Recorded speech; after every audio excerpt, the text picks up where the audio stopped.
you. Alright, so I'm still not good at singing, but that's fine. Hey guys, I hope you had an amazing Christmas.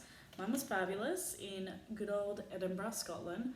I'm a little bit disappointed though that it didn't snow, so we'll see. I didn't cry about it, but I was upset. So this video is a very personal one for me, about what I learned in 2019. So with the year coming to a close, I'm going into 2020, which I am so excited for. I had time to reflect a little bit on the things that I'd learned in 2019.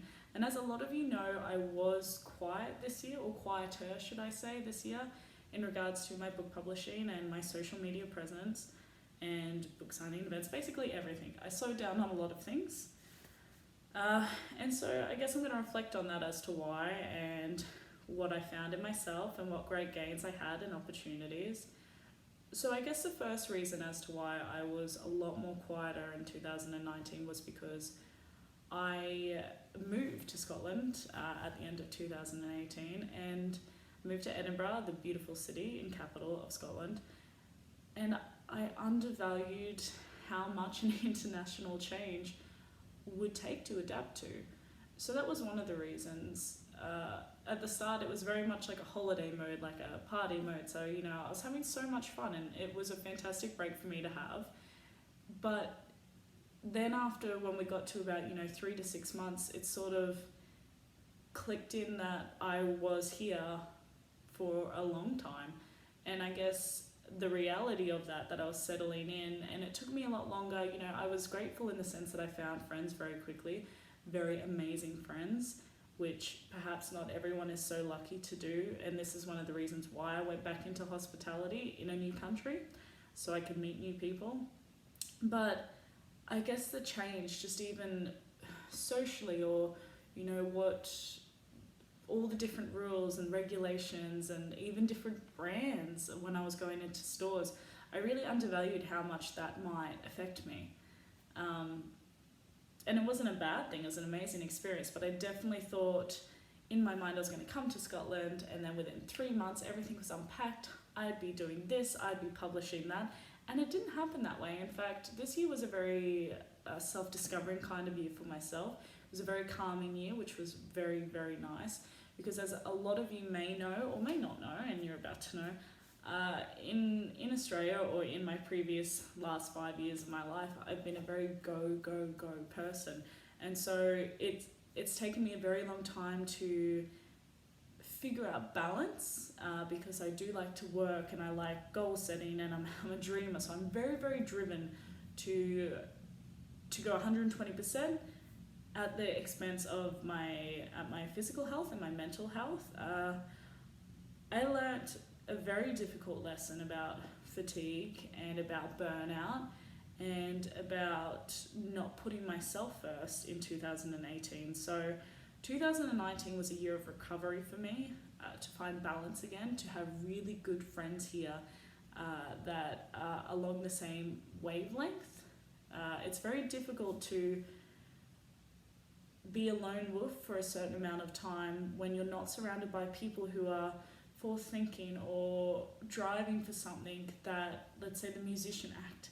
It's nice to be around creative minded people who are just as passionate and just as driven to go for what they're chasing, and I've met my people here in Edinburgh, Scotland. So I guess half of the drinking was celebrating that factor, but also I needed time for me.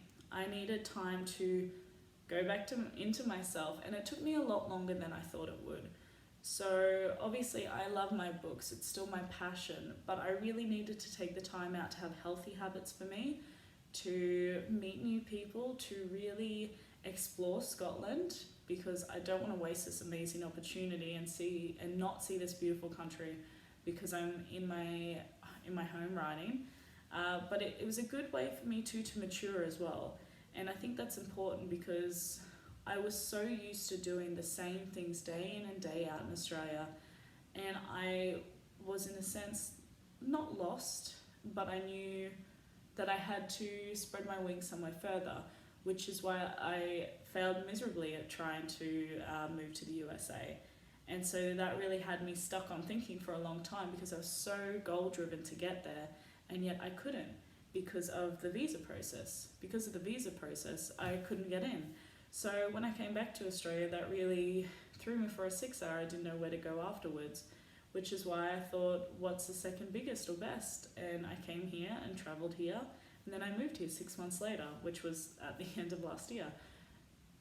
So I guess that shift on focus and motivation also challenged a lot of things within me. For one, I felt disappointed, I guess, in myself that I couldn't get to the States, no matter how many tries I attempted. But I do believe also there's a reason for everything. And a lot of those things have come to fruition for me as to why I needed to be here and who I needed to meet. And to have this time out for myself to really enjoy the splendors of living in a foreign country and of meeting these types of people and just enjoying and revisiting who I am. So there's been a lot of self-care in 2019, still very goal-driven, but I set the reins down a little bit just so I could focus on me. And I've never felt any better. I've never felt any more clearer or focused, ready to go into 2020. I feel like I will go in with a much more healthier and balanced attempt towards it, instead of work, and instead of just only having 4 hours sleep, which was super unhealthy. And I did that for so long, and now I'm having 8 hours sleep. I'm waking up, I'm doing yoga and meditation every morning.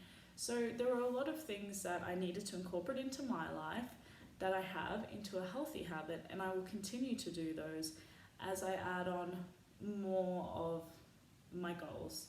So I'll do a different post as to what I'm aiming to achieve in 2020, but 2019 for me was a very healing and self-rewarding year.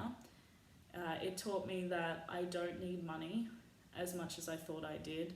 I left a very high-paying job in Australia for the opportunity to come here, where I'm now on minimal wage in the UK. And it just made me realize, as soon as you relieve yourself of the stress of what money holds over you, you feel so much freer.